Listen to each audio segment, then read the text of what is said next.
Okay. So I remember like I was walking out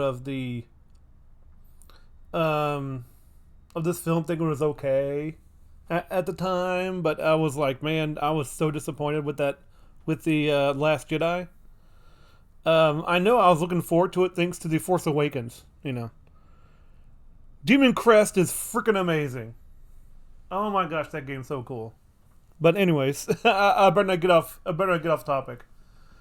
So when because during the Force Awakens, it was like they did like every single plot point from the other films. I'm like, okay, so they ran out of some ideas, so they're gonna come up with new ideas, right? And I went in there. I was like, I was like, I didn't think it was like The Empire Strikes Back at first. I didn't remember that, but going back to it when I watched it like 2 weeks ago, it is so much like Empire Strikes Back. It is. I was like, wow, like it has the same spirit as the Empire Strikes Back. Like it has that sort of. It's just framed in a different way, but it has the. When I see spirit of Empire Strikes Back, I mean, take all the good stuff out and put in the bad stuff, and the whole thing with the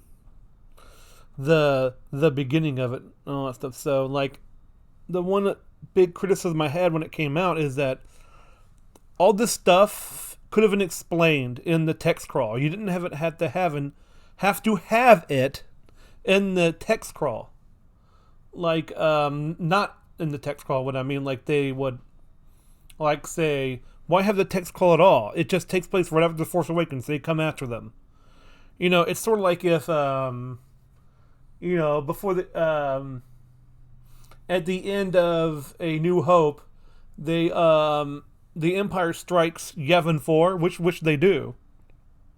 That happens. That is technically correct from the in Battlefront 2, whatever, as they like laid waste to Yavin 4, as they ran away, as the rebels ran for their lives, and they actually got back at them, you know, like for some of their fallen comrades, like the 501st and all that stuff were there, like that's okay. Imagine if they started there. Like, what was the point of the text scroll? Like, you could just started it, and people would have been like, "Oh, okay." like, and which I mean, I thought it should have started from the chase scene in the in the casino part with the dodging on the casino part. The casino part is useless. That's where I think it should have started, and to have it take place like a week later. Like, for example, if the First Order, they scrounged up some more ships because they got destroyed, and they become these sort of rebels themselves because they are equal with the rebels because they destroyed their 5 planets. So they're an equal force. So they developed a new technology to warp in and out and to find other people's workplaces, and they're trying to figure it out how they're doing it. So they gather more intel, and so therefore Finn and Rose are on this mission, and you could explain that in the text call as like Luke is teaching Rey, for some, but we don't get that because it takes place right after. Therefore, it loses a lot of its oomph in the movie. Like, I still don't think that makes sense. Like, why did you do that? You could have had it all in the text crawl. So instead, like, you have Poe, the guy who blew up Star Killer Base. Like, he is buying time, so to speak. And the way he buys time is he makes jokes at the First Order in front of their this devastating new Star Destroyer type ship called a I forget what it's called. It's the let's see. It's a let's see. Da, da, da, da, da. Well, it's a fleet killer. Like it's this big ship that destroys entire fleets. And they're like, and so he's buying time by standing in front of it, like, not standing in front, flying in front of it with his X-Wing. And he's like, hey guys, how's it going? I can't quite hear you there. And I'm like, shoot it out of the sky? Like, just, it's one ship. Shoot it. Why are you letting them talk? Like, why? I'm like, the First Order is so incompetent. And then, like, he actually does this really cool maneuver. Like, I'll never say it, like, it's a pretty cool maneuver. He destroys all the base guns real quick because he gets too close for them. And I'm like, okay. So, and they do the right thing by sending out all the fighters, but, like, okay. So they send out fighters to encounter, and so they get the bombers escorted by X-Wings. Like, okay, that's so he did it to had to make way for bombers. Okay, this is good at least. They're doing something logical.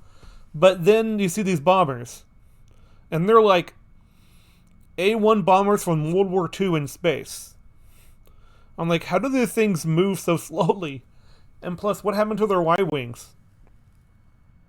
Like, if you don't know what a Y-wing is a bomber. It's a single. It's a two-man ship bomber. That's all you need to know, and it flies really fast. Not as fast as an X-wing, but it's still fast. And they still need a little bit of protection, but they can protect themselves. They're not that bad off. Especially when it's a single ship, you can be more maneuverable. But these ships that they're using to bomb are just going forward. They can't maneuver, and they are just sitting ducks in the sky. In space, even. I'm like, why? And so they have this, and again, just like in World War II, they have to shoot bombs in space down. And I'm like, why? This isn't World War II. There's, so the explanation is that these bombs have like electromagnetic gravity. And I'm like, well, okay, but that's not said in the movie, so it just looks like that bombs go down in space. Bombs go down in space, huh? Okay. That makes sense. Because they wouldn't just float around. Okay. That's not explained in the movie, but okay. Like, why not just make it, like little spheres, like in the video games or in other media? It's like, they've done this before. Just do it that way. It's not that complicated. Why did they do over the style over, like, anything substantive? Like, I don't get it. And that sort of goes to the rest of the film. Like, you chose something that looks good, but is quite empty when it comes to sort of a logic consistency, or something that would make a little more sense. You could still have it do something with style, but it has to make some sort of sense. It's... I don't get the direction of the director or the writers or anything like that. And so, like, while he's doing this, he's told to, like, you need it won't work. But Poe is like, no, these things are fleet killers. If we don't take care of it, they're going to destroy us anyway. And so they succeed. The this thing apparently has no shields, apparently. Because shields are only convenient for the plot in this movie until it needs it to be. And so the bombs go through, and it destroys the fleet killer, this giant ship. Dreadnought, that's what it's called. It's called a Dreadnought. The Dreadnought ship is gone. Yeah. And so I'm just going off the cuff, by the way. I'm just trying to remember as it goes along. So if I forget something, forgive me. And let's see. So they finally escape, and so Leia is really depressed about people she's lost, which is fine. I mean, she's a general and she hates losing her troops. I'm like, that's actually admirable to a character. But she smacks Poe, and it's like, how dare you not listen to my orders? Like what are you talking about? Like, if we didn't do it, we'd be destroyed. It's like, okay, so I guess she's a little emotional right now. Okay, let's move on. And so what happens is that they get followed in hyperspace, and they're like, how? I'm like, that hasn't been possible in another film, and it really does set up a sort of a good mystery. It's like, how this never happened before. How are they doing it now? And so they send out ships to the First Order sends out ships. The new, I'll call them the New Empire sometimes. So that's what they are. They're just the Empire. They just changed names to the First Order, and they send out ships led by Kylo Ren, and he destroys their hangar. I'm like, well, wait a minute. Before, in other films, the hangars were always had force fields around them, like because it keeps the air in, and it leads to them getting out, but not inside. I wonder if it's just a password thing, or if it's just that it's supposed to recognize certain ships.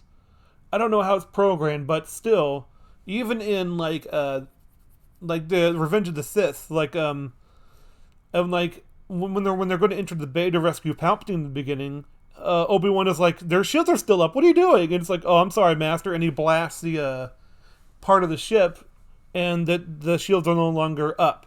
And when the shields are not up, it will close because, again, there's no air. So it has to close quickly. So the ships, and plus it's a vacuum, so it would suck everything out. So it closes quickly. And so Obi-Wan and Anakin go on the ship. And so that makes sense. Even if the droids don't have air, it would still be bad for them because you don't want, collateral damage or anything like that. So Kylo Ren goes in there, and they shoot all this stuff, and I'm like, okay, how? Like, how did you do that? So like, okay. And so all their ships are destroyed because of these bombs. And Poe is knocked back, and he's like, well, crap, what do we do now? And so they're like, well, since they could follow us into hyperspace, we're going to stay at a distance where their lasers are not effective. And not as effective, I should say. We're going to stay to this, but we have fuel. And I'm like, fuel? Okay. And so, and because of what was going on, I mean, hold on, I have to go back to the fuel thing. I don't know why they put the fuel thing in there. It is kind of interesting because, like, they wait till they get their fuel for hyperdrive just to put them in the chase longer.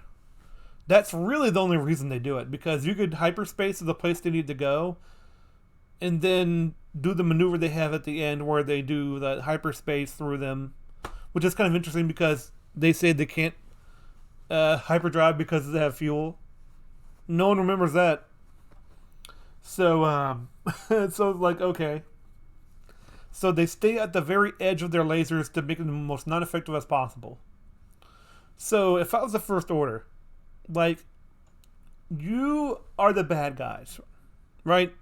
There's supposed to be this, the First Order in this case are these cartoony, villainy bad guys who are supposed to be these Nazis sort of people. Okay. What do you care about the least when it comes to your regime? That you literally kill people for doing something wrong. Your soldiers are expendable. You could have made that a big contrast. Because the good guys at this point care more about their people than the First Order's people. Why not Send them out. Like, why not send your most expendable people out as pilots to reduce their shields as much as possible?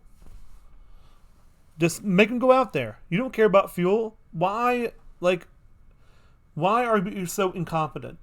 Like, just do that. Or since you have more fuel, have one of them hyperspace to the other side of them, and then come forward and stop them from escaping, limiting their space. Pretty much if they're doing this strategy, force them into using up their fuel or something, because they know they're running on fumes. It's like, so why not have a, or there's much more other ways you could do this. Like, have one of these Star Destroyers hyperspace into the to another planet, fuel up, and then take fuel to those Star Destroyers, and then have them, like, use all their fuel to catch up and just obliterate them. Like, there's a whole bunch of ways you could do this, but no, we're on this chase now because no tension, really. It just leads to a lack of tension. Like, there's so much more ways around this. Okay, and it's kind of funny how the Empire is actually, like, I'm not going to say the Empire's always smart in the original trilogy. They're not. I can't think of an example right now, but, there's always at least a reason how they got these sayings to do it. You could make an excuse about it that, okay, that makes somewhat of sense. Not really in this case. Like, I haven't heard of a really good case for it. But hey, if I hear one, I'm like, okay. But they could have done this thing, or this thing. It's like, like, the First Order has more options because they have a lot more resources at this time. As said by the movie, because apparently after Starkiller Base is gone, they don't have an equal amount of strength. They have more. How? Like, they were in the minority in the first movie. How are they the majority in the next one? But that's how they put it, so why not use those resources at their fullest? Like, okay. So, then we switch to Rey and Luke, which is... Let's put the whole Luke thing to bed. Okay, so... Oh, and I'll get to that, because how they treat Luke is... Like, really? I don't think he would do that kind of thing. But I'll get to that. Like, this isn't really a review. I'm just going over it and thinking in my head, like, why would you do this? Why? So she's still standing there, and he takes the lightsaber and he just throws it over his head down to the water of the island. Unfortunately, doesn't land in the water, but she was like, "What?" And it's supposed to be for, like, a joke, and it's really, really like I'm like, that's not funny. It's just really disrespectful, especially when from the prequels, it's like Obi-Wan is like, a Jedi's weapon is his life, but apparently he's like, lol. I'm like, okay.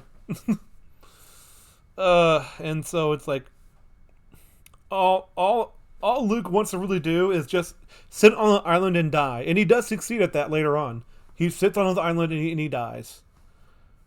It's almost like this slacktivist sort of thing. Like, I put something on Facebook which virtue signals my belief. That's pretty much Luke Skywalker now. I'm like, okay. And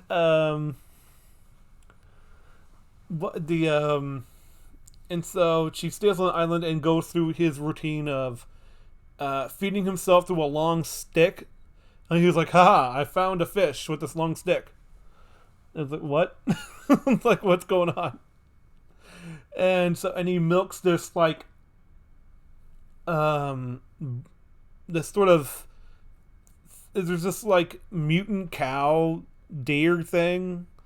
It's disgusting, and it has, like, 6 tits on it. And he's like, he's like, oh yeah, and he loves it. It's like a hobo. I mean, it's like he's a Jedi hobo. It's like, what's going on? How did you come to be this deplorable? And I'm like, okay. And so it's like, and she's like, still teach me. And he's like, no. It's like, stop following me. Like, I just want to be left alone. And I'm like, okay. So, why would you give clues? I guess to where you were. I don't know. It's like, I forgot how like he got clues to where he was. Like, because R2D2 had it, and I'm like, but R2D2's out there, so okay. We'll just forget about that for a while because it really wants us to forget about like every other film, which is why one of the defenses of the film is like you're not seeing it as an individual film, you're seeing it as a part of the series. I'm like, no, even as an individual film, it really doesn't work because you don't know who Luke is, you don't know who Han Solo is, like you don't know who Darth Vader is, like, so what's the point of mentioning these people? You know, it's like if it's supposed to be an individual film, because we don't know who those people are. We don't get context for that, so it really doesn't work for that either. And so, oh, we got bumps. Sorry. Oh man. So, sorry, I'm getting an allergy headache. The so it comes to a head where it's like so he goes upon the Falcon one night when Chewie's asleep, and R2D2 plays the your Obi-Wan's the only hope scene, which I'm like, that's still in his databanks. I'm like, okay, so like I believe you. That's something he could remind him of. It's like, and Luke is like, how dare you play that? Like, that's not fair. And I'm like, no, it's kind of fair because you're kind of a we don't know why he's been doing all he's been doing. And so he finally gives like so he starts to train Rey, and all she does is move rocks. And I'm like, okay, I guess that's her training. All she does is move rocks. Like, okay. I'm like, she could move stuff before, so really she hasn't really done anything. All she did was like the force is this and this and this and this and this, and it connects things. I'm like, okay. Like, that's, and I'm not really skipping that much because I don't remember all the stuff. Like, I'll get to that with my review. I'm just trying to remind myself because as soon as you see it, you kind of forget it. Really, I mean, it's that forgettable. Even though it's kind of bad in massive ways, I still don't remember. But then you're like, so why are you talking about it? And like, because I need to quite remember it so I can remember how I felt when I saw it for the second time. That's really the reason. And so, like when he's, well, there is actually some good scenes. Like, they actually do have some decent conversations. One of them being like, he's like, reach your hand out, and he's like, do you feel the force? He's like, yeah, and Ray is like, yeah, I sense it, and it's like, he's like, ow, it's like, don't reach out like that, like, you moron. It's like, okay, he's like, he's like a switch, you know. I'm like, oh, okay, that's funny. That sounds like something like Yoda would do. I'm like, okay. And so he starts to teach her, and so like she like taps into like the dark side, I guess. And he's like, there's only one other person I've sensed who has enough power like you, and that's Ben Solo. And so he gives a little more context on why he doesn't want to teach. He just wants to die. Basically, he wants to just be left alone. But he doesn't want to commit suicide, which is kind of weird because like if you just wanted to die on an island by yourself, I'm like, why not just commit suicide because of what you did? Like, I don't know, but so the context is that he sensed like Kylo Ren's mind, and he saw like a bunch of evil stuff, and he was like, "Well, I want to confront him about it," and Kylo Ren attacked me, you know, and I'm like, that's not really what happens. As from Kylo Ren's perspective, um, it was that he had his lightsaber drawn to kill Kylo Ren, and so he retaliated by covering themselves with rocks, you know, and in both versions of the story. So which ones do you believe? It's probably the center, probably where Luke gives even more context, where it's like he's like, "What you doing in my room?" He's like, "Nothing." So he's like, "You got your lightsaber there," and like, but it's not on. What you thinking about, Uncle? It's nothing. It's like, "You're gonna kill me, aren't you?" It's like, "No." Like, which is kind of funny because um, because the whole choices of like people how they defend that sort of is how like, well, he he didn't try to kill him, so it's okay. I'm like, no, he pretty much thought about it as he went around feeling feeling in his head, and then decided to go where his lightsaber was, go back, and then went into his room, thought his mind a little bit more, and then decided, you know what, maybe I should kill him. Imagine how that went over with Han and Leia. Like, how's our son doing? He's dead.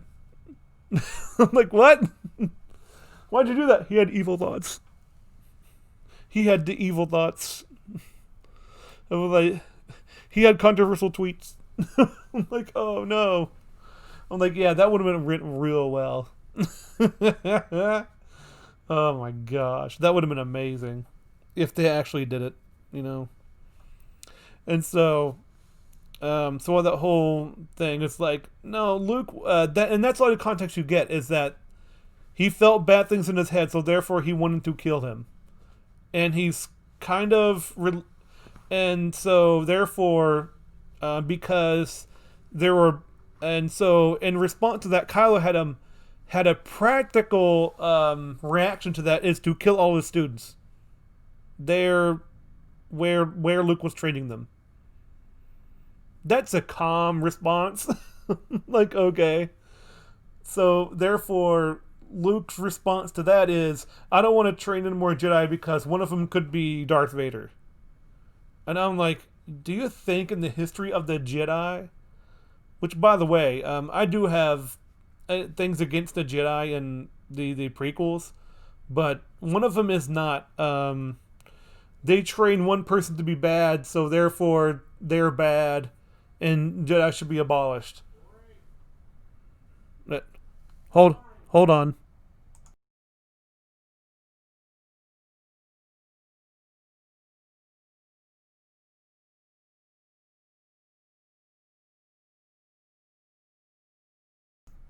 Sorry about that.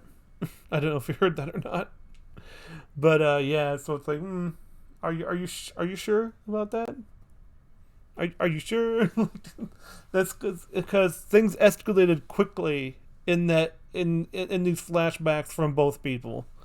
I'm like, so therefore one mistake leads to the dark side, and the other one's mistake leads to almost killing someone else, and then saying, well, you know what?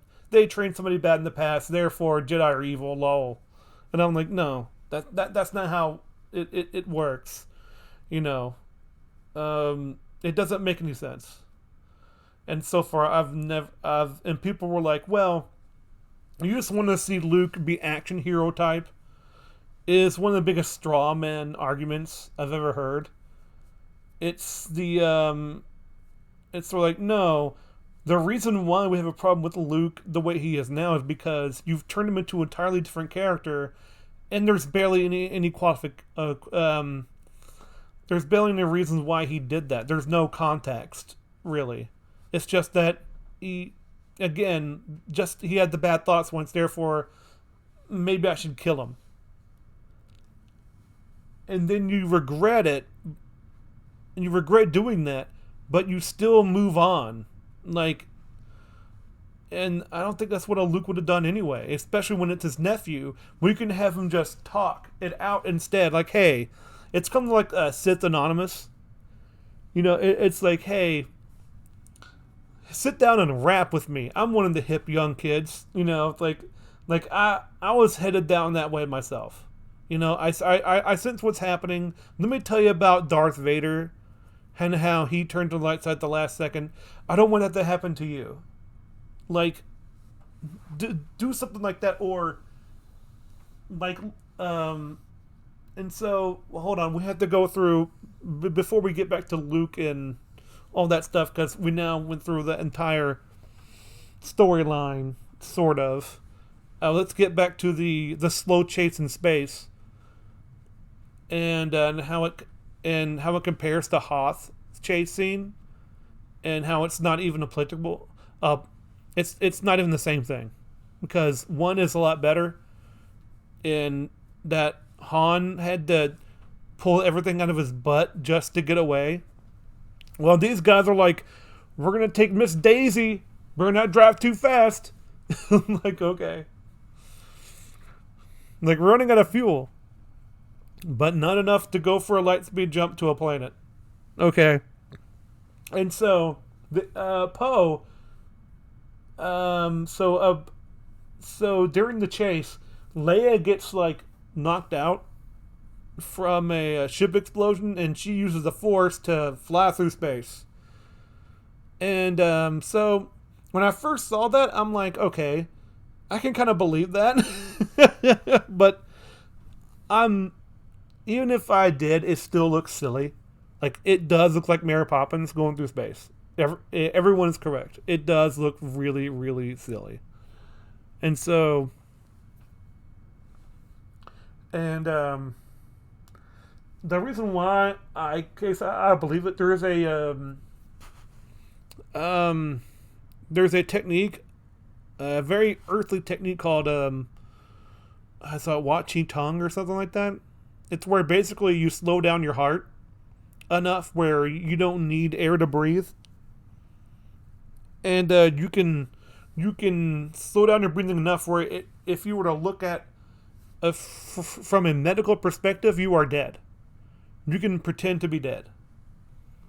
Like, but it takes like it's like Tibetan mind technique to go into a sense of I forget what it is, but it was also mentioned in like Ninja Turtles, the 2003 one, where they're basically like they had to slow down their breathing enough to survive in a vacuum for hours. So it's like, okay, and there's a practical application to it on Earth, but it's not as long. It's a very cartoony thing, you know. And so the Force equivalent of that would be how she survived in space. So I'm like, still. But by the way they do it, is that she has an air bubble around her. And it's like, okay, so they're not doing it in the way I thought. Like, and plus Rian Johnson said she didn't know how to use the Force. Or I should say she wasn't trained. It was more like the Rian Johnson, the director, was like, it's the equivalent of a mother lifting the car off a child. It was a flight or fight response, pretty much, of the Force. And I'm like, oh, okay. So it's just whatever we want to have done, be done. Okay. And so she flies in. She gets knocked out from that. She goes unconscious, and therefore this new person, General Holdo, who is this pink-haired lady dressed in a dress, even though she's supposed to be a commanding officer. Okay. Like, I have nothing against of women officers or whatever, because Leia, she's awesome. Like, and whenever she went with the people, she always wore the same kind of stuff. Like in the, for example, in the Return of the Jedi, and in fact, even in Empire Strikes Back, she wore the appropriate attire, like for whatever occasion. The reason why she was wearing a dress in the first one because she was captured with the dress. You know, and all that stuff. And but again, like she's in like the ship, she's a commanding officer, she's wearing this dress. I'm like, okay. I wonder if that's making her stand out, but I don't know. It was said in behind closed doors, I guess, that Ryan Johnson said like she looks hot in it, put her in it. But I don't know if that's any true or not. So don't put too much salt into it. But I've heard those rumors, and like I wonder if they're true. But I don't know. So take that with a grain of the salt that you would put on dinner rolls. I don't know. So she's like, I'm in charge now. We're gonna get you on the course. And so it's like we're being shot at and we're being destroyed one by one. And Poe is like, tell us there's a chance. Or tell us you have a plan. And then she's like, hope is like this. Leia said, hope is like the sun. And he rolls his eyes so much. And I'm like, yeah, me too. Like, that was a stupid thing to say. I'm like, just, in fact, Poe, for like wanting to do something, is demoted to, was that commander, the captain? So it's like, okay, so he's still a captain. You can still tell the captain things. Like, it's sort of like in the military.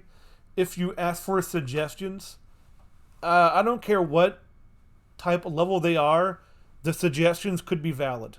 Like if a private told you about something and it sounds like a good idea, the general's like, nah, you're a private, shut up. I'm like, okay. That's not how it works, but okay. Especially when it comes to like Star Trek. I'm like, because I watched Star Trek late in my life. I started with the original series, then the cartoon, which was a trip. If you want to see what 70s cartoons are really like, watch the Star Trek 70s cartoon, because it is something to behold. Especially the one about Satan and magic. I'm not even kidding. So anyways, so when they talk about like, I do say one of the biggest problems with the Next Generation is that they ask for too many suggestions sometimes. I'm like, no, just do something first before something happens. I'm like asking for too many suggestions. I'm like okay, especially in the middle of a situation, because I remember the one where they repeat themselves. A minor tangent. Like they ask for like suggestions, and it's like, guys, this shit's coming right at you. Like, you need to do something now. Like, so anyways, and so it's like, even like her commanding, her people who are beside her are like giving her looks because they don't know either. I'm like, what? In fact, later on, like, he starts a mutiny because like people are still being killed, and the escape pods go to the next one, and they're like, so hold on, what you doing? You're still not gonna tell us? Okay, so they start a mutiny. Like, what do you want them to do? It's like, if you do nothing while you're being slaughtered and you're told to do nothing just to follow orders, that's enough for a mutiny. Like, that's totally within reason, because doing something is better than nothing when it comes to not dying, or to, it's like when you're going to die, like you want to do something about it. Sitting there and doing nothing, it's like, especially when it comes to the odds against you, you want to fight back, you want to do something. I should say that, like, when it comes to being in the military, I mean, like, if a force is coming upon you, and you're told like to stand down, let them run you over, and then we have no plan, I'm like, I'm going to fight the enemy. Like, I don't care what you say. Like it's just a natural human thing to do. So again, I'm still on Poe's side. Even though the movie is like, no, Poe's wrong. Like, no, I don't. Okay. And so during this time before that, though, they go to find a code breaker because they realize that Finn, this new character Rose, which stopped Finn from escaping the sea Ray, was like, why? Who cares if Finn goes away? Like, he wants to find his like the he's pretty much like the first person who ever treated him like a human being, and that's why they have a romantic relationship almost in the Force Awakens. But Last Jedi don't care about that. They need you to be in love with Rose Tico. So when so these and apparently like Rose has the schematics for all this stuff. Indeed, indeed, Ed, it is. This movie is trash. But I will give it credit when credit is due. You know, some of the stuff in the movie is not bad, but I'm getting to the code breaker stuff. But yeah, if you have anything to say, yeah, it is trash. I totally agree. and so I haven't gotten to the real parts yet. And so like Rose Tico apparently has these like to the it's sort of like if they had plans to the main Star Destroyer in the past movie. Like Rose Tico has a schematics for the lead Star Destroyer. And I'm like, how do you have those? And how do you have a picture of the insides where they're this tracker? You know, how? We'll get that in a second. Like I've already said, like they've pretty much ruined Luke's character. Like they totally ruined it.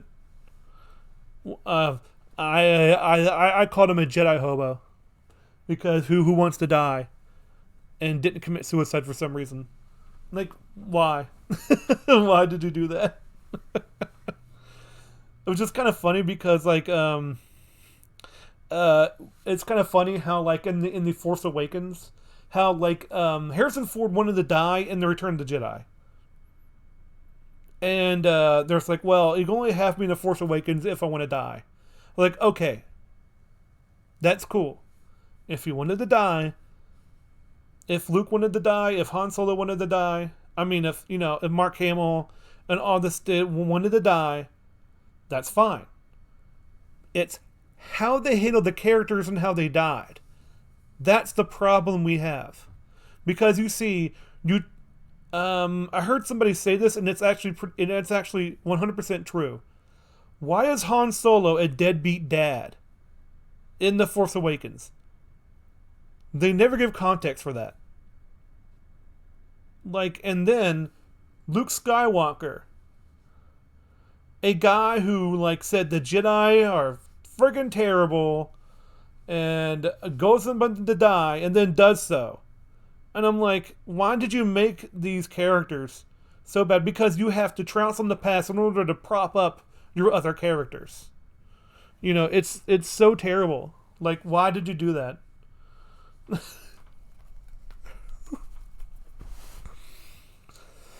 It's so they can have a romantic because they wanted to have the ambiguity from the other films about them being together, and they wanted to put that in The Force Awakens. I think that's what they wanted. But no, J.J. Abrams is just as bad as Rian Johnson. Like, it's all about spectacle over substance. It's kind of like it's the Avatar syndrome.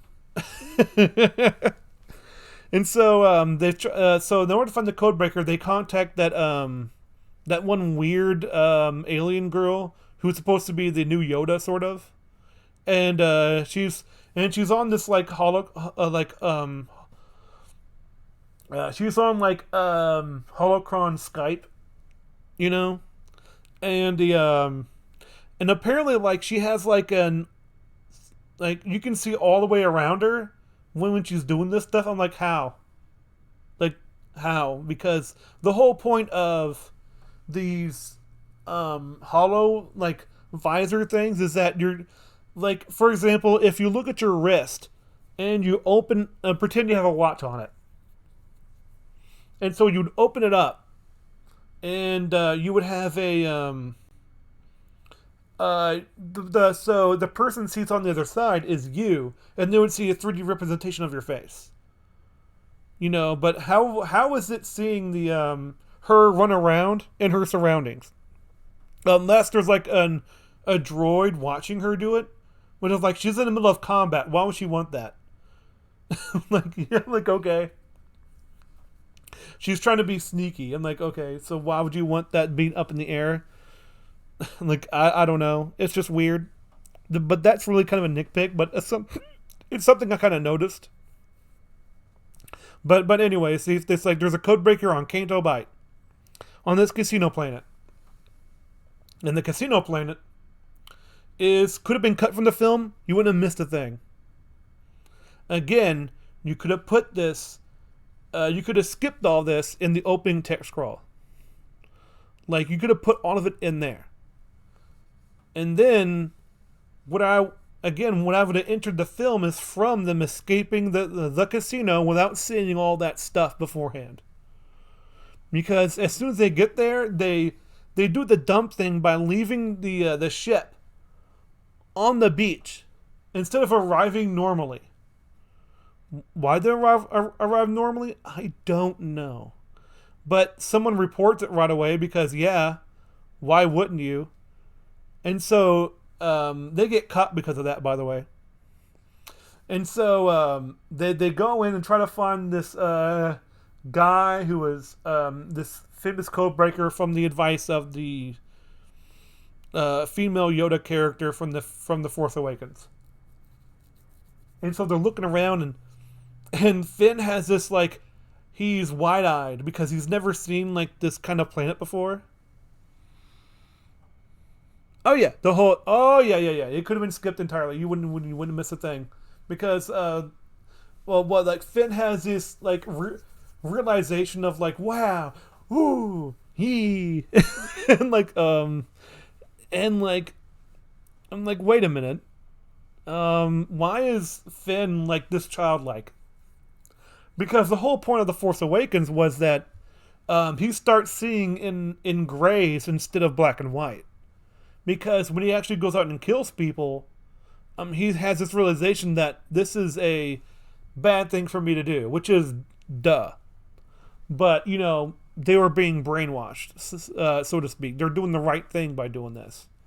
And therefore he escapes. He finds out that the resistance is real, the Force is real, which is, by the way, dumb. Because, like, it's sort of saying, like, the Civil War...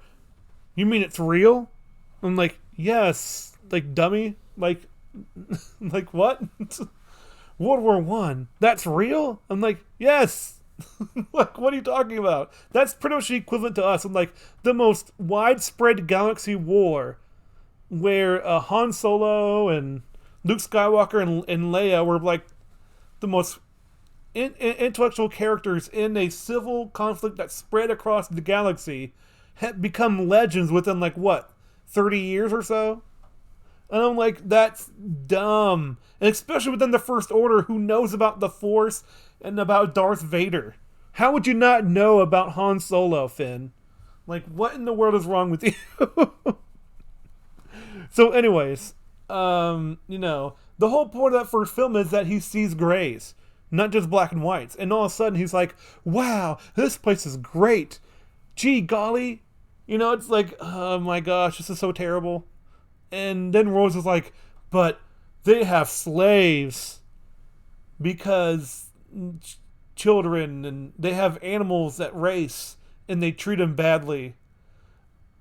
And it's like, the only way to get rich here is like they're war profiteers. Like, yeah, they're war profiteers.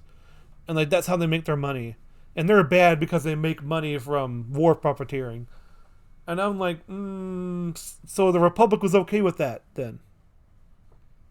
I'm like, because the movie often forgets that the battle that they won was a day ago. This isn't the fault of the First Order or anything. Like, they make weapons and they make money off of the weapons.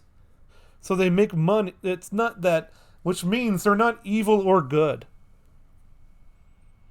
It's just that they make money off of selling weapons, which is for the rebels and the Republic, the rebels, the First Order. They make money off of all three, and and the movie forgets that a day ago, the Republic was in charge.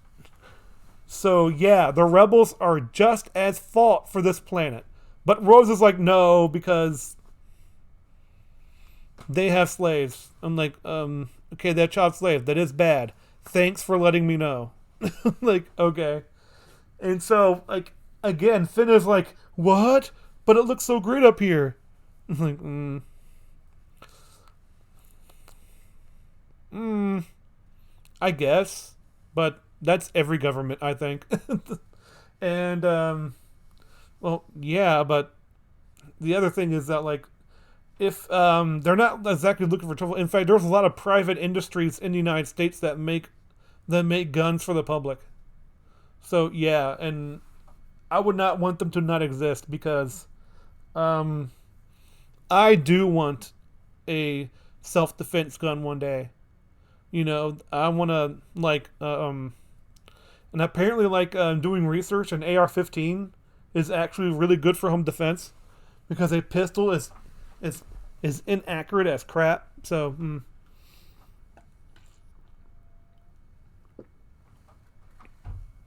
but anyways, yeah, true. They could make money off of it. I don't know about that though. Like I say, I am ignorant on that fact, but I don't think you're wrong. So they go to the and plus they make money. Actually, I think they make more money from the gambling aspect because they have like ooh, a Magnum. Oh man, that sounds really cool. So so they go to the yeah, so they make money off betting as well from the horse races. I'm like, well, okay, I bet they make that profit and try the. So it's like pretty much this. It's like Las Vegas, and so I think the whole thing is like capitalism is bad, sort of message is going on in here. I'm like, okay, like you can have that message if you want, but that is like interesting coming from Disney, which is all they do. Like they sell their brand on everything, especially Star Wars. So it's kind of like, okay, um, that kind of undermines what you're trying to say a little bit in real life. It's sort of like when the what was it like?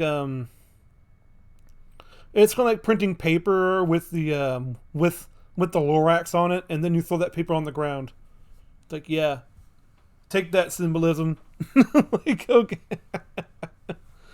Oh man, that Lorax film was crap. So anyways, the which is kind of funny. People always say that like the Lorax had the was put on a car. Yeah, but it was a hybrid car, so it makes sense. But yeah, it does cause pollution. uh, so anyways, they finally find the guy. And I said in my notes that like it was like Dora the Explorer. It's like there's a code breaker. Can you say code breaker? I knew you could. And then they get caught. Why? Because they decided to crash their dumb ship on a public beach. Idiots. Like, and then they get thrown to prison. It's like, well, I guess we failed. And no, because convenience is our friend, because there's another code breaker in the jail cell with them. This so happens to be not planted, by the way, by the First Order, which would make even less sense anyway. So they get so he breaks them out and says like we can. It was like, I need money. It's like, and they had the nerve. like to ask them like, why would you do this for money? Like they're evil, like because I need to get paid. Like okay, like he's not for you or against you. He wants to get paid for his work. Like he's a criminal. You guys are criminals too now. I'm like, okay. And so they run into the child slaves and the animals. And so they're like, don't worry, we're the resistance. What? Benicio di. Oh, no, Del Toro, yeah. Del Toro. Yeah. I think it's, I don't know, like, it's just this code breaker that they thought it was going to be the next Boba Fett. And I'm like, no. He is nowhere near Boba Fett levels. Like, I don't like Boba Fett that much. I know. Everywhere, I hear people gasp, like, Boba Fett's awesome. How dare you? It's like, yeah, I know. I know, but I'm just not that impressed by Boba Fett, who had, like, 2 scenes. But, man, people thought this was going to be the next Boba Fett. This is Codebreaker. Like, yeah, he did less than Boba Fett. He doesn't even look cool. Like, okay. And so they run into the, I don't know if it's Del Toro or not. I don't think it is. And, so they run into the animals and the slave kids. And the, what was that, Rose is like, don't worry, we're the resistance. And she has a ring that has, like, the, resistance logo inside of it. When she spins it, it's like a, like in A Christmas Story, you're now part of the fan club. Here's your decoder ring, sort of thing. It's like, we're in the fan club now. And she has this, she has a ring which shows up the resistance symbol. And I'm like, why does the little kid care who you belong to? A day ago, the resistance was in charge. Why do people forget that? Don't downplay him. Yeah, okay. The only people like him because he looks cool and the extended stuff. In the movies, he does jack all. So, I don't care. Yeah, that's right. He gets, like, accidentally dropped into a pit. Such a cool character. See, that's what I think. Like, this movie often forgets that a day ago, the rebels were in charge. And I'm like, oh, you're the resistance? And he follows the alarm. I'm like, yeah, you guys are in charge, right? Because they act like news has spread that the First Order is everywhere. Which apparently they are for some reason.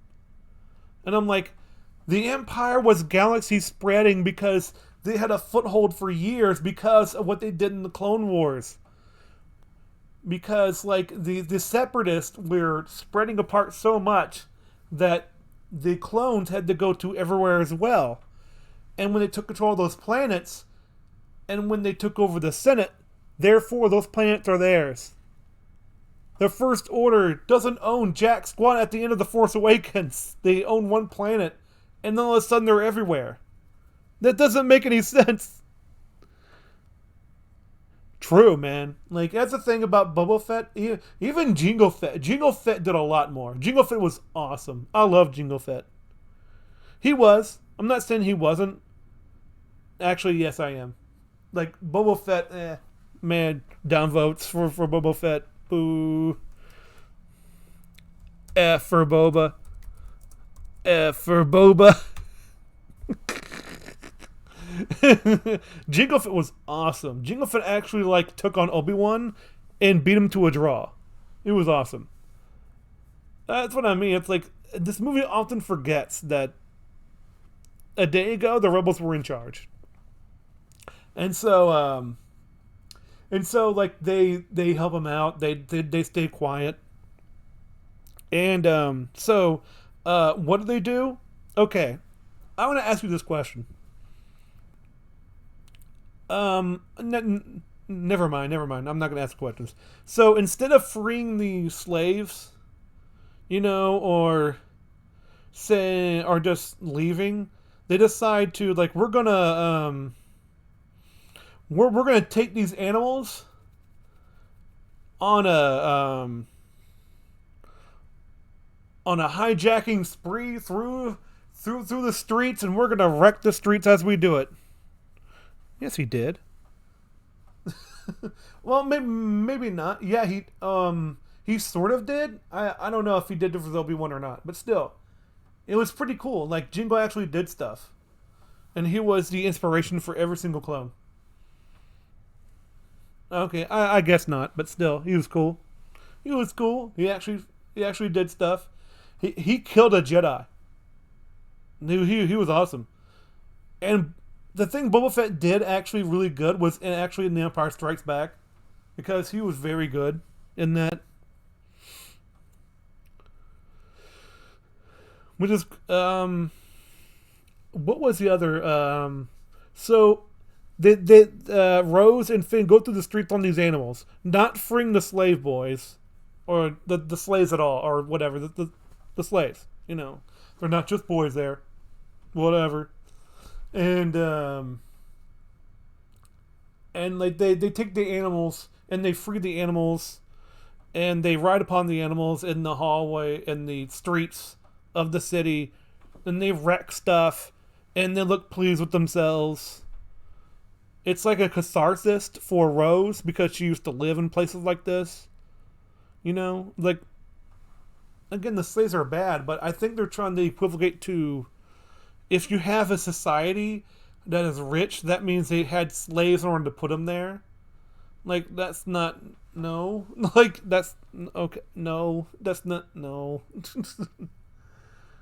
Just kind of funny because, like, so what's Coruscant then? Like, what? Yeah, they have an underbelly because they're like, it's a large, like, I don't know. It's very confusing what their message is. To me. Oh, that's right. Capitalism bad. Because it's bad because anyone who gets off who gets rich off the labor of others is bad. I'm like, oh, okay. I guess they're equivalent to slaves. I don't know. That's what I'm getting from it, I guess. I disagree. That movie at all. Well, I understand it more. It's just that it's so like ridiculously simple that they have to tell you. They have to tell you what the message is, because you must be dumber than dirt in order not to understand it yourself. Like, it is, they are insulting your intelligence. And so when they get out, they have the codebreaker picks them up because they thought they could make it to their own ship. And like, I don't know how they expect to get away either, because there's these guys on these like floating sort of Segway ships. Like, I don't know what to call it. Like and so they go to the again, they can keep up with them because they can fly, and these animals are literally have limits, and they go to the force to lose them. They end up on a cliff. The codebreaker picks them up because he actually got a ship, and they didn't go to their other ship, which was on the beach, and got destroyed before they got there. I'm like, yeah, what do you think was going to happen? Morons. Like, okay. And so they run away, and then like these slave kids are like, hooray! I'm like, yeah, hooray! They didn't free you or take you with them, or they just give you hope. And then here's what they don't show you probably is that when they're done, they get the animals back, and they said, okay, instead of staying in these stables, you're gonna go out and you're gonna clean the streets that they wrecked, and then we're gonna take the animals back and we're gonna take it out of your pay or someone else's pay. And by the way, why don't these rich people use droids to do their work instead of human beings? I don't know. Like, like, okay. So they got the code breaker on accident, and therefore you could have skipped that entire scene because it wouldn't have done. It would have added. It doesn't add anything. It just says these things are bad. We already knew that. Let's move on.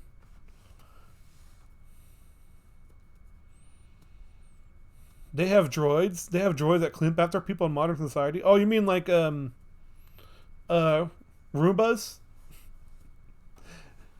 Insert Bender quote where where they're like, and what a surprise! What is that? A human child cleaning up the mess? No. But yeah, they're definitely they definitely try to. They're like, this is modern society. This is modern society. It's sort of like if you go into an exhibit of like modern art, like you can just say whatever it is,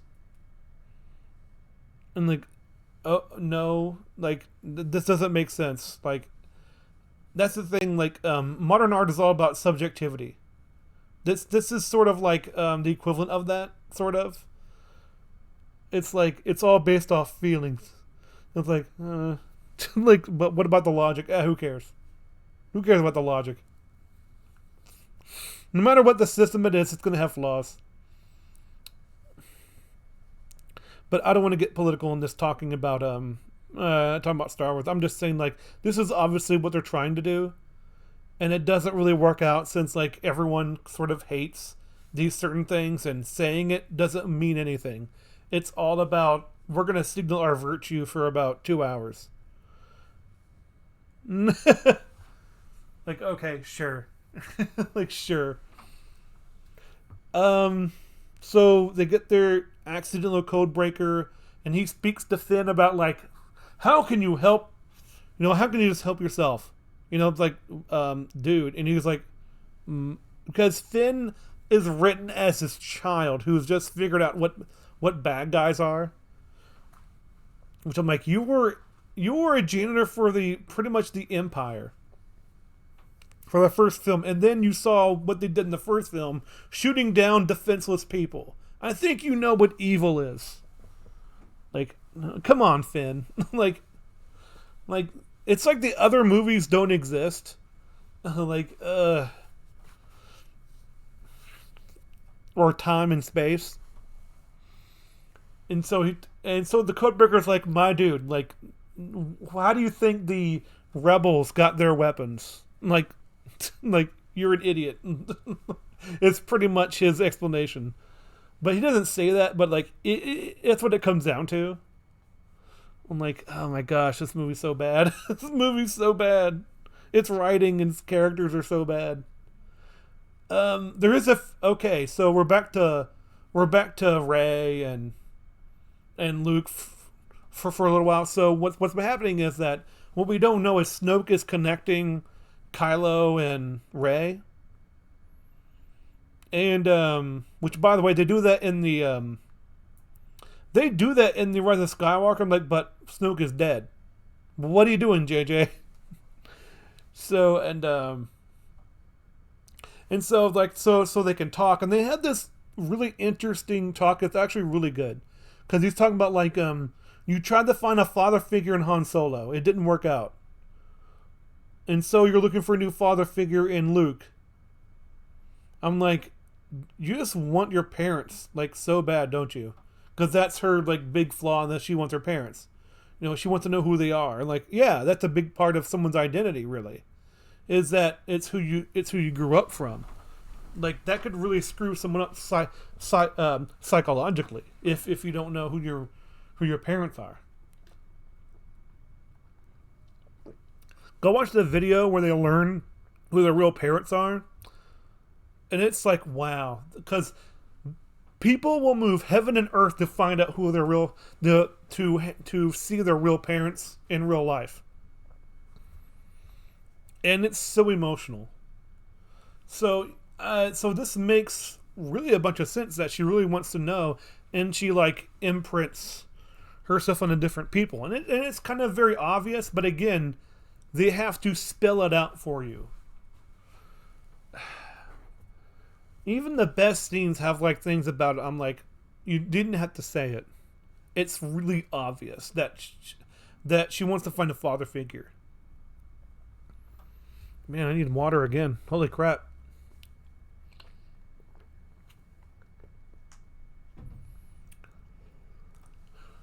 okay, so as they keep talking, like again, they have to show him shirtless. They show him shirtless at one point. It's like, can you put a shirt on? He's like, I don't want to. Like, okay. And so therefore, like they're trying to make this connection of like they're attracted to each other, and I'm like, okay, so what about the other? What about Finn? You only met him yesterday, and again, they treat each other as human beings. They're sort of together, you know, and there was something there from the beginning. I kind of felt it, you know. With Rockets too. Yeah. So did Jingo had one on his back. He was like small tangent. Yeah, I did like the I did like it when Jingo fired his missile off his back. It looked like he was taking a dump. He's like fire. Toilet humor, really, Falco? That's beneath you. So next time you're taking a crap, you could just be like, fire missile 1.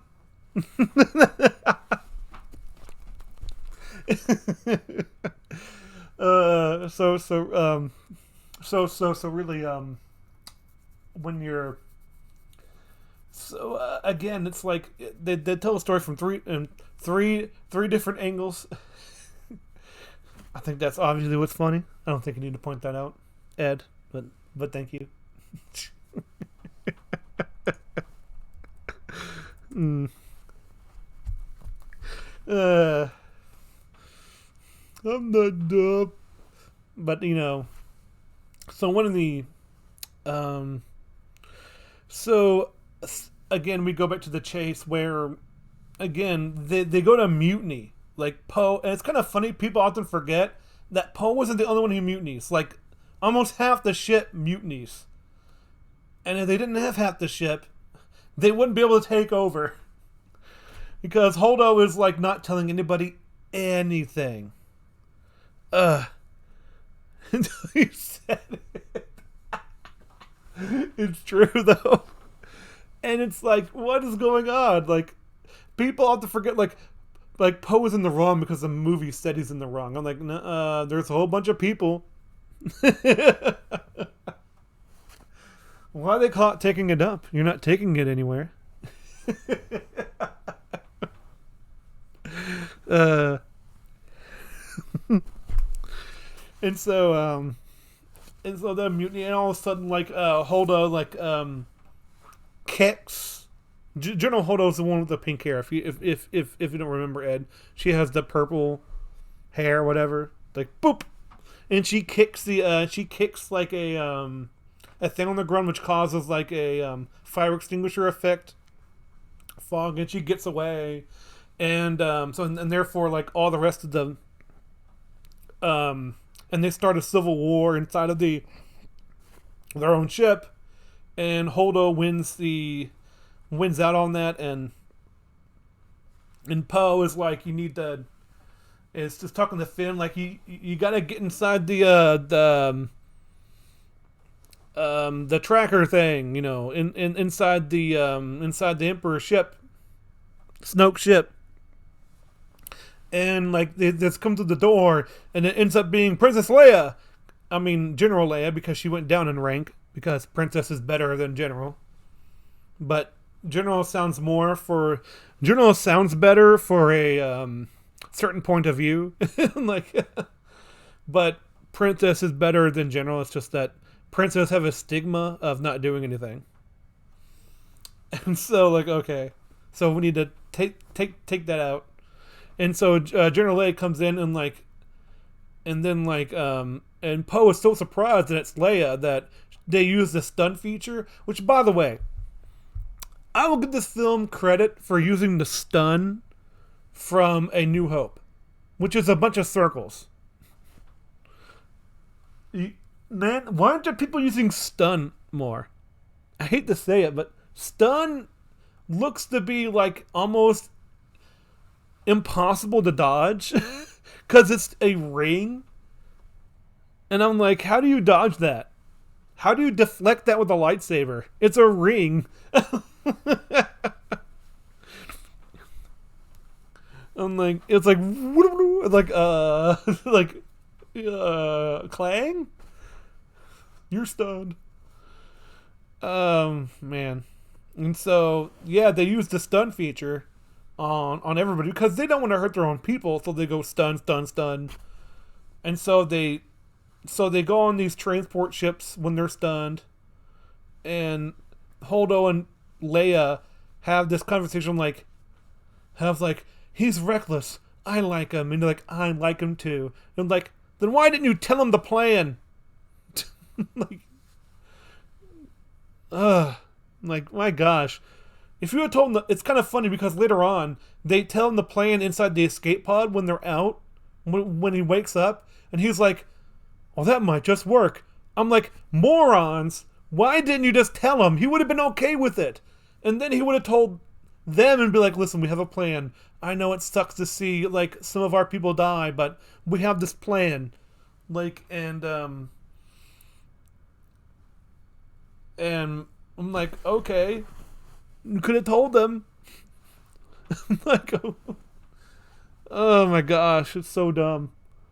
So it's kind of funny how this film often contradicts itself. So they go down to this other planet, which looks like snow, but it's not. It's salt. Because it has to remind you it's not Hoth. So the reason why I think it has the same plot and sort of as Empire Strikes Back, as I didn't do it before, because I didn't really notice all the things about it. So you have a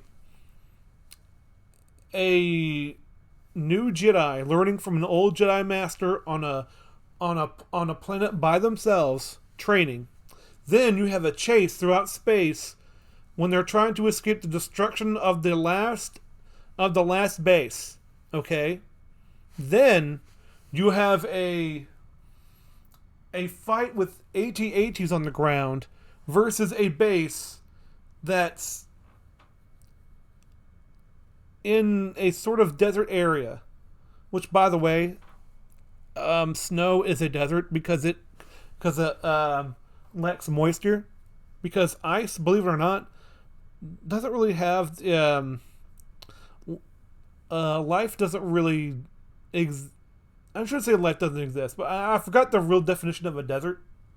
But yeah, Antarctica would be a desert. So would the Sahara. So you know what I mean. It's again, it's like it's pretty much The Empire Strikes Back except a lot worse, with no logical consistency, style over substance. So as they go to the planet, Holdo does what's now called the Holdo maneuver, where it's basically she takes the ship, puts hyperdrive in it, She hyperdrives at the enemy. And I'm like, no. I'm like, no. Because, okay, the reason why this is dumb, and I didn't realize this until sort of not just looking at it, but hearing criticism of the movie, is that the reason why this is dumb is because you could have done this for every single encounter versus a death weapon or bigger ship. Even more so for the bad guys. Okay, imagine instead of sending out a bunch of X-wings for the Death Star, send out one X-wing, point in the center of the Death Star, and hyperdrive through it. Boom! No more Death Star. It would be destroyed.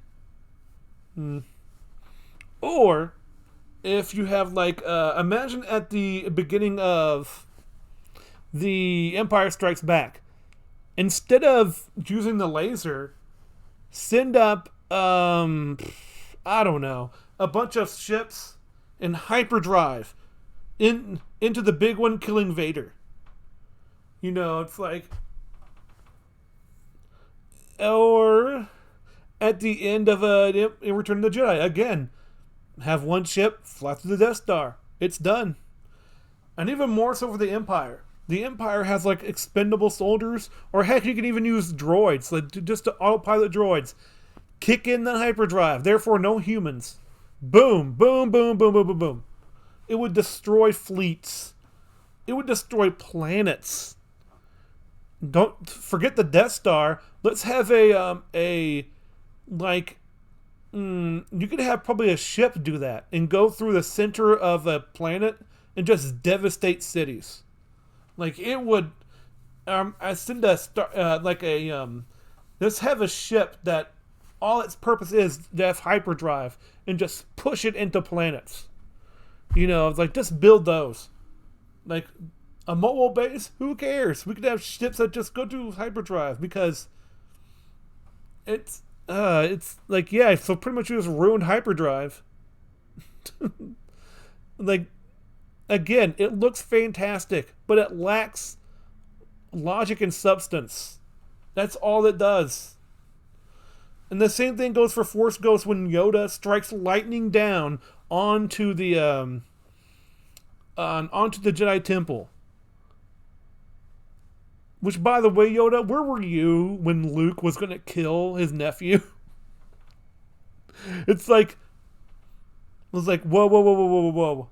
When he goes to get his lightsaber, when he's thinking about it, he goes, Yoda shows up and goes, whoa, whoa, whoa, whoa, whoa. Don't do this. This is a bad idea. Or go to Kylo and says, hey, you need to talk to Luke about this. No, instead he shows up at the very end and shoots down lightning. Which is, by the way, why not go up into space and shoot lightning at ships or something? You know, you're affecting the real world now. So why not go ahead and do that?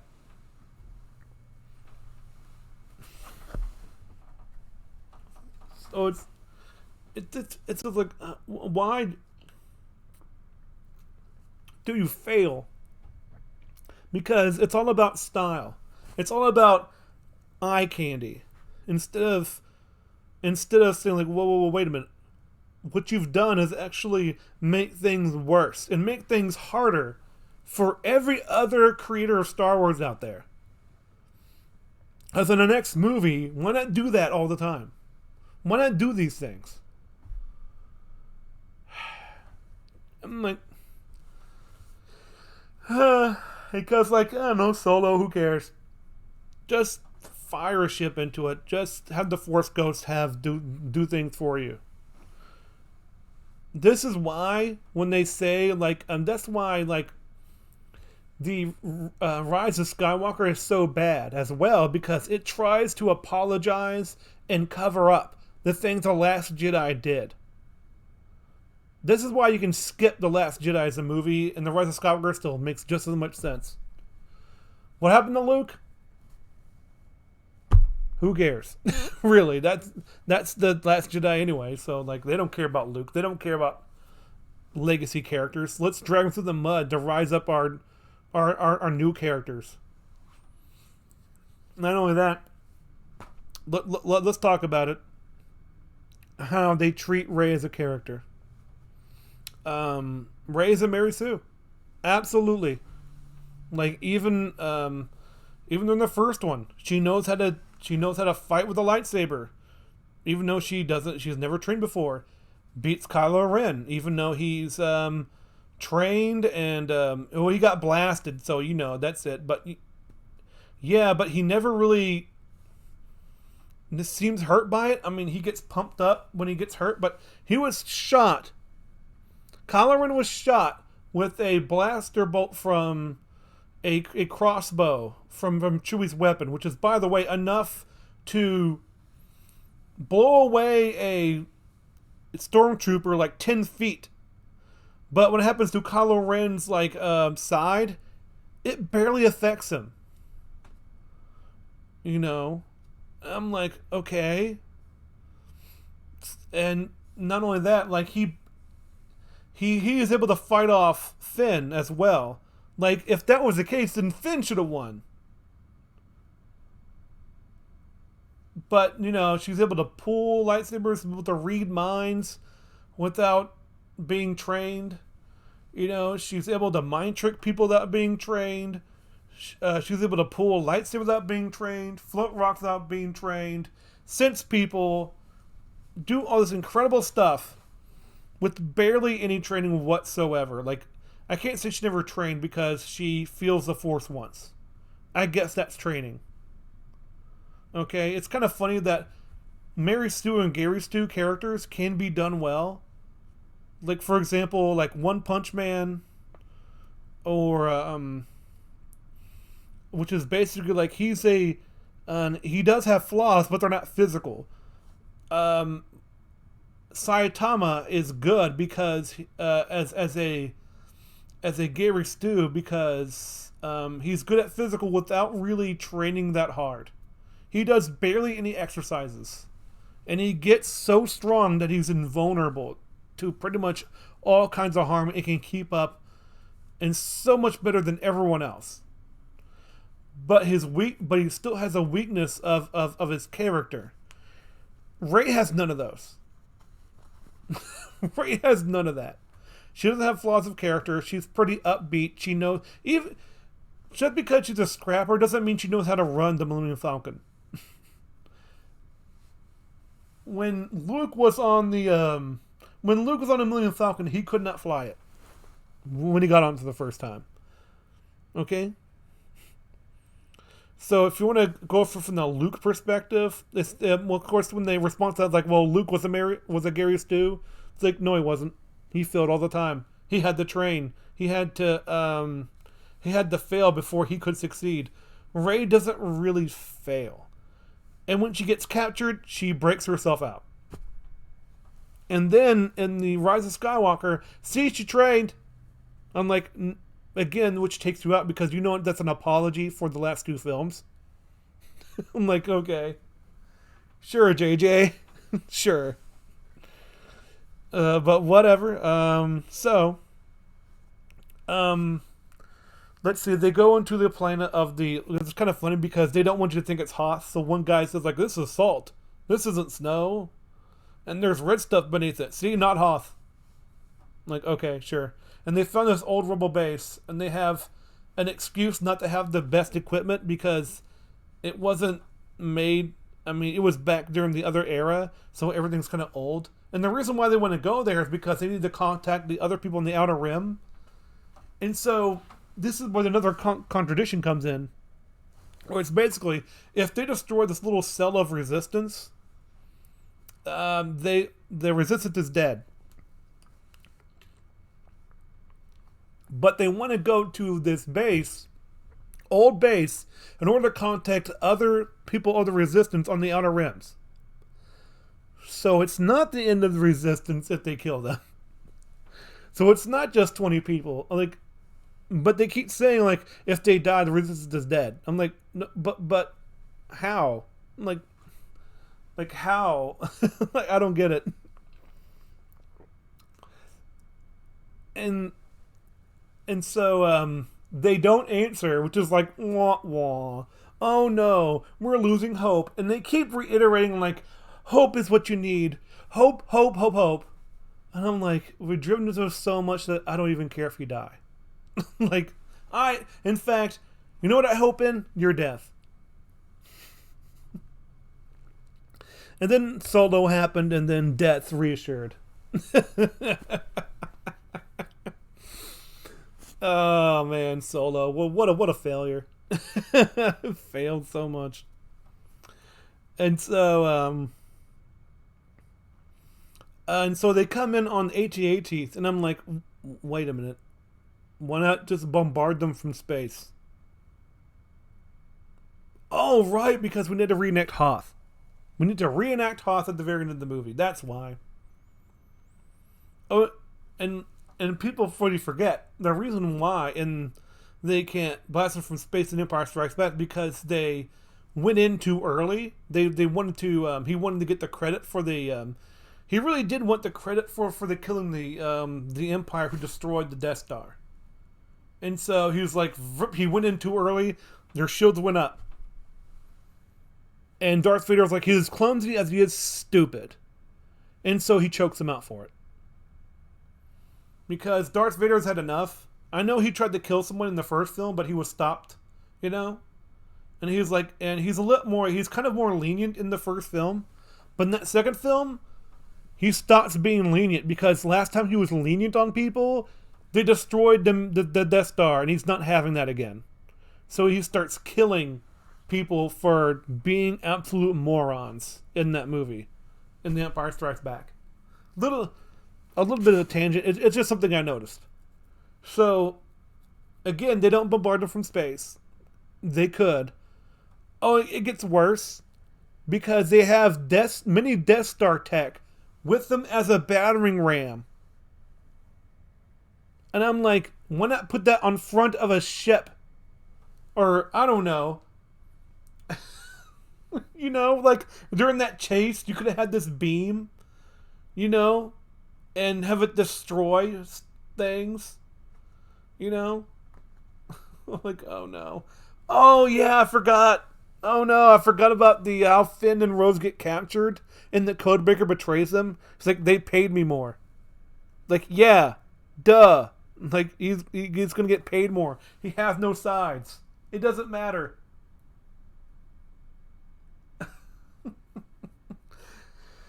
Like, okay. And then, like, Phasma shows up. I'm like, oh yeah, I forgot about you. You're that fancy stormtrooper person. And, like, and so when the Holdo maneuver is activated, they get knocked off balance. And so they don't get executed. And not just killed on the spot when they're caught.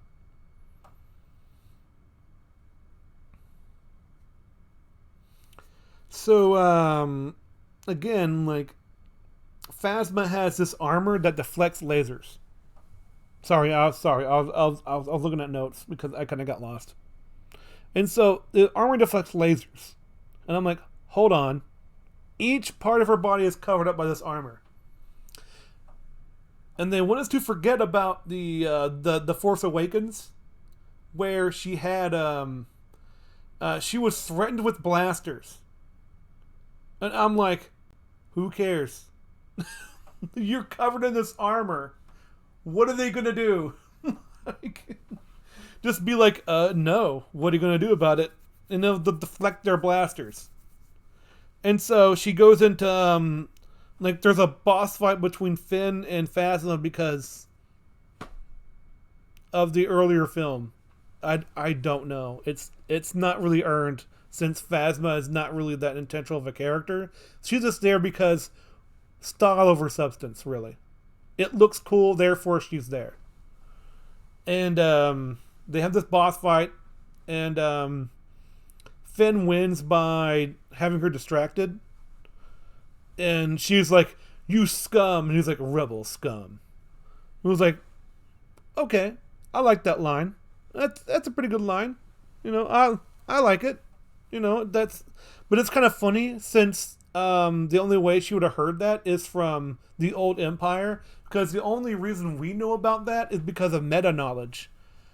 But as a nitpick, they said it to Han Solo when he's on Endor, and when they get caught trying to destroy the satellite that covers the Death Star and the shield.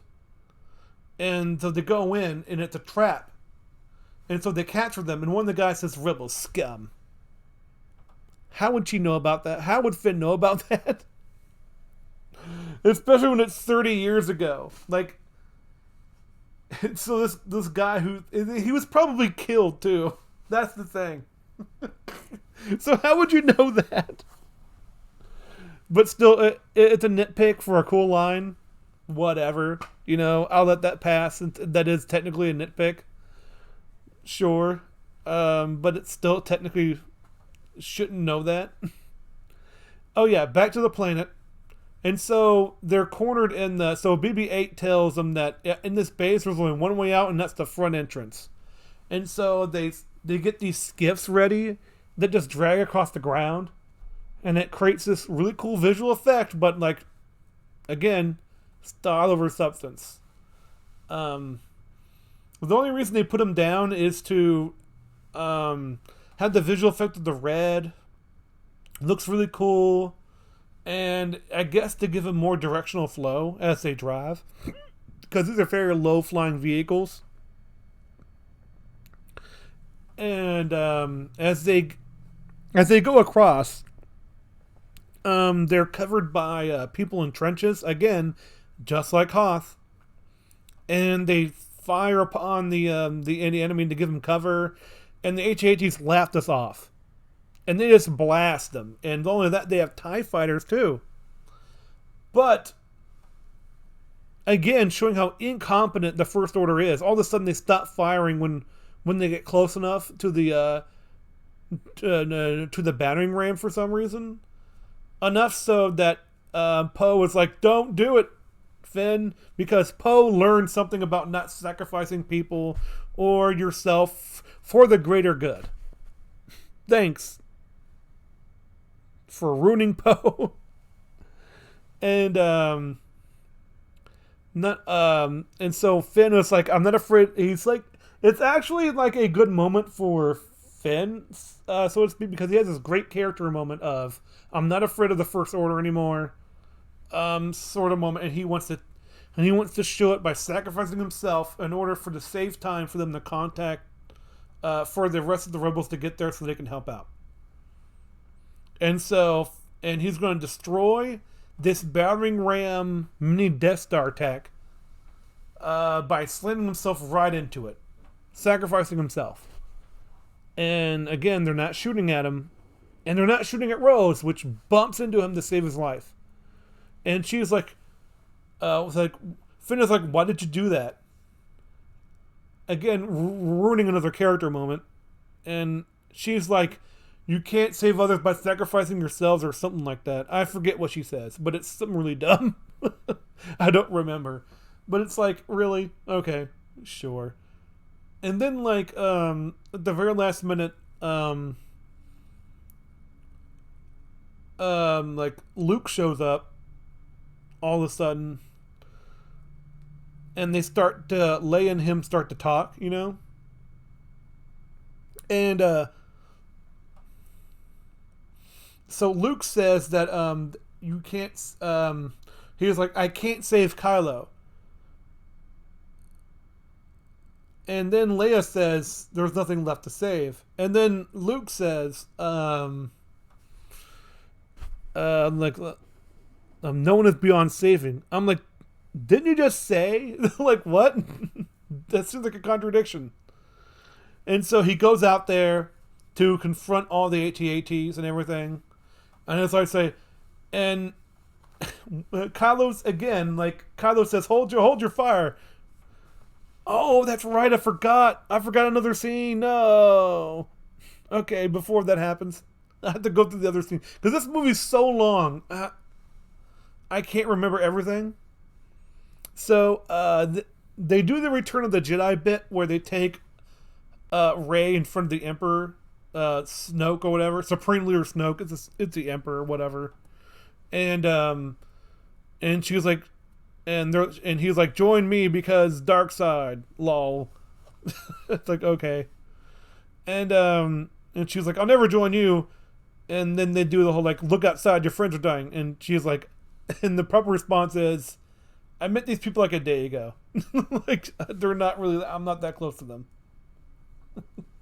But, you know, whatever. And he has this magnifying glass too. Like, where'd you get that? Oh my goodness. And then Snoke gets killed by Kylo switching on the lightsaber on a distance, which is kind of inventive, but I don't know. It's sort of like, it's almost like they're trying to ruin everything iconic from Star Wars, because the old must die for the new to begin, I guess. But I don't quite remember those scenes enough. It's just that I needed to mention it. But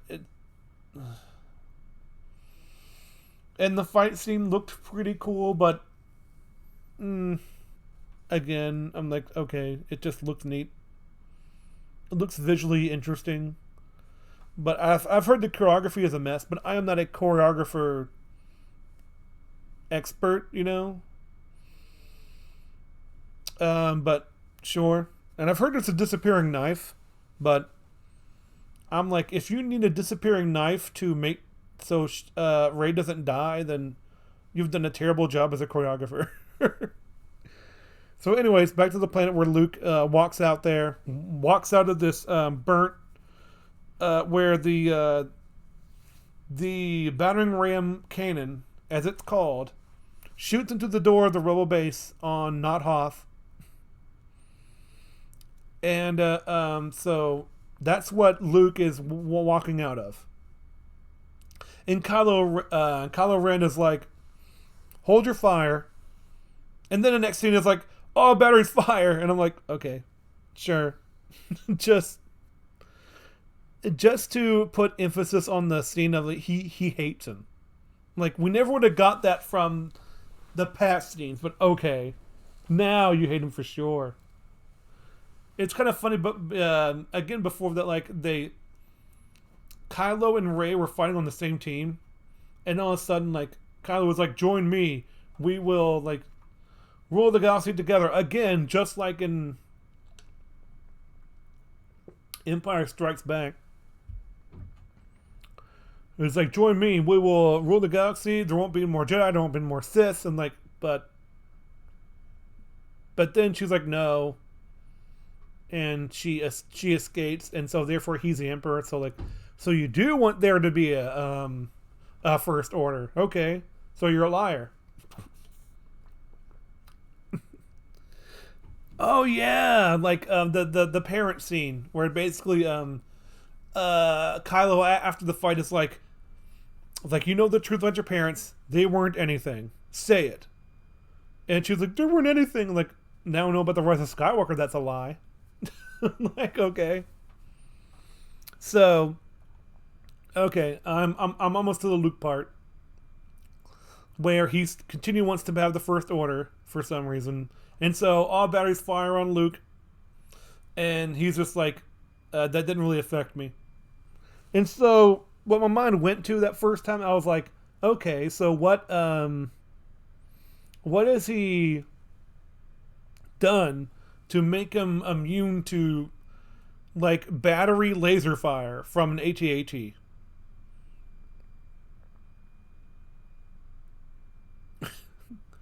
And so Kylo was like, I want to go out there myself.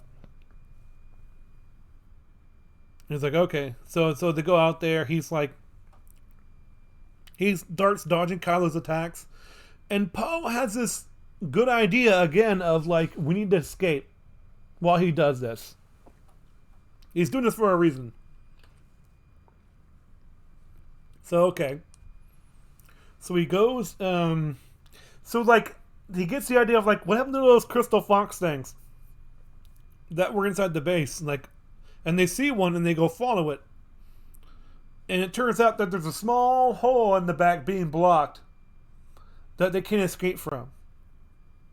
Because this whole movie is about rebels escape because First Order is scary. Because running away is good. Facing your problems are bad.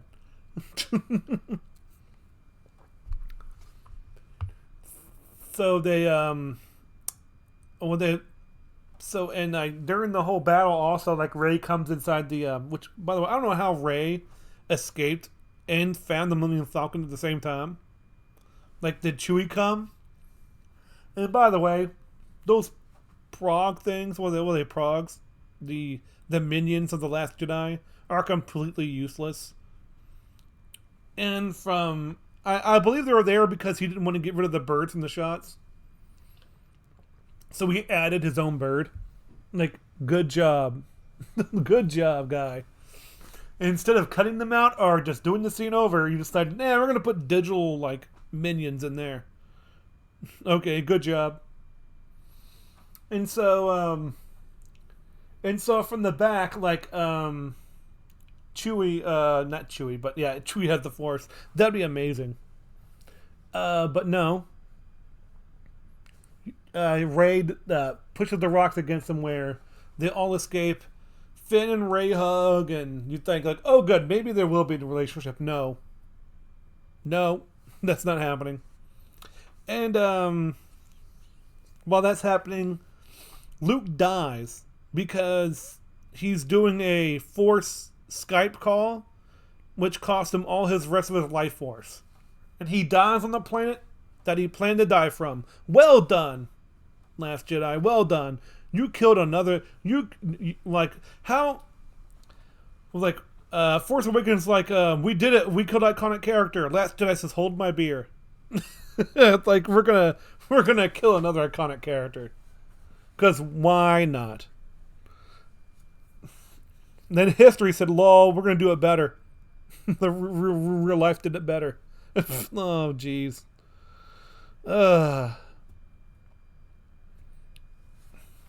just can't. And so, like, yeah. So, it's not that he couldn't have gotten there himself. You know, imagine if like Kylo was about to enter, you know, with his men, and all of a sudden there's an X-wing flying across, and not shooting, but it lands behind the AT-ATs, and Luke steps out.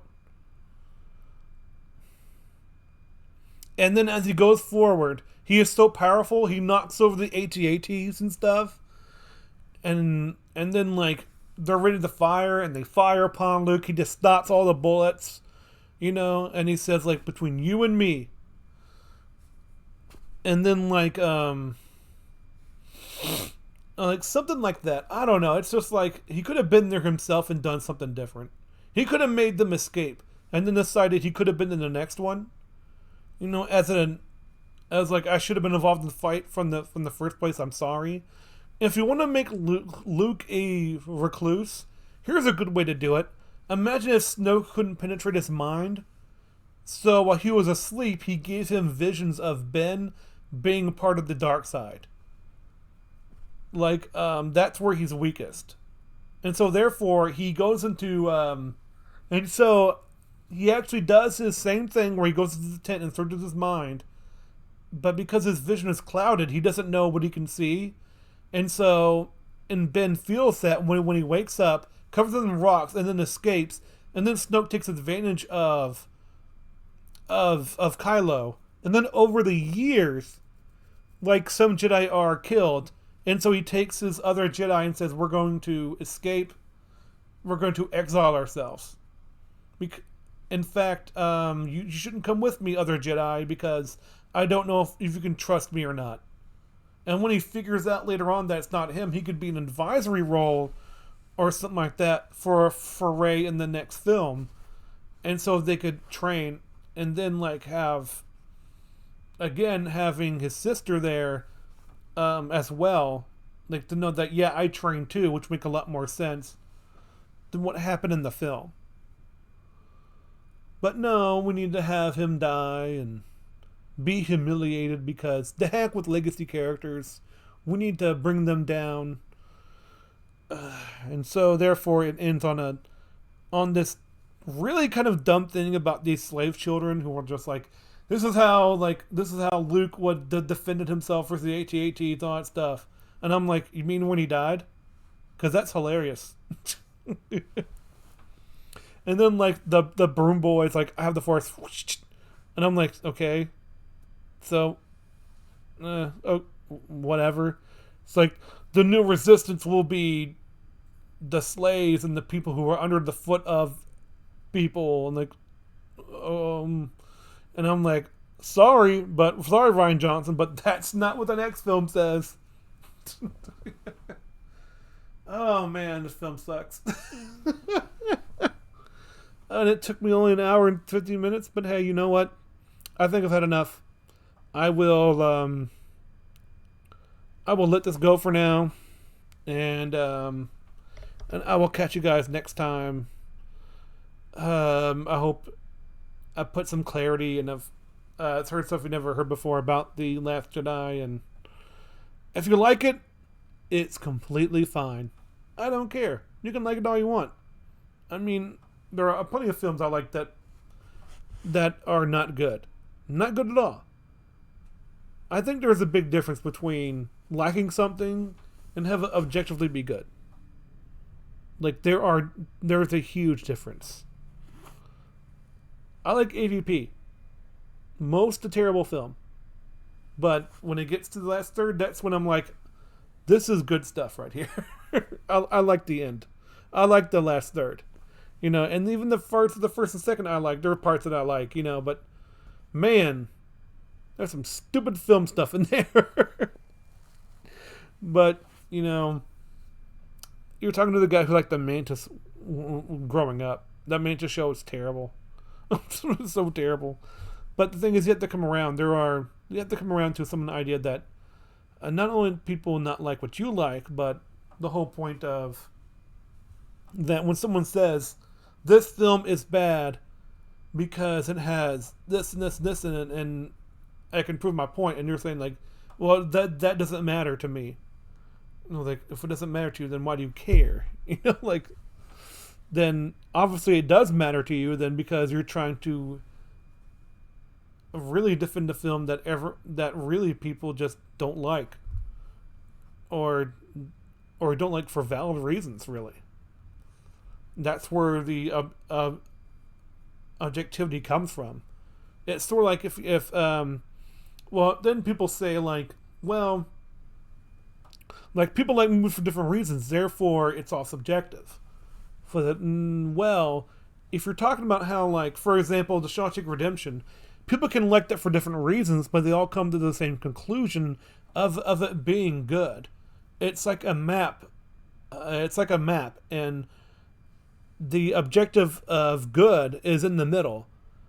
And you have two people on both sides who think different ways. They're going to go through the map differently, and still come to the same conclusion that it is a good movie. Because it has objective standards of it being good. And there are objective standards for art being bad. There is such a thing as art being objectively good and objectively bad when it comes to movies. People don't realize that because they think all art is subjective. It's not true. Not true at all. If you put a stick figure by the Mona Lisa is a work of art, is objectively good, and the stick figure is objectively bad. If you want to compare stick figures to stick figures, you can, but you cannot compare it to the Mona Lisa and say the stick figure is objectively good or better than the Mona Lisa. You can say that, but then you're just being a contrarian.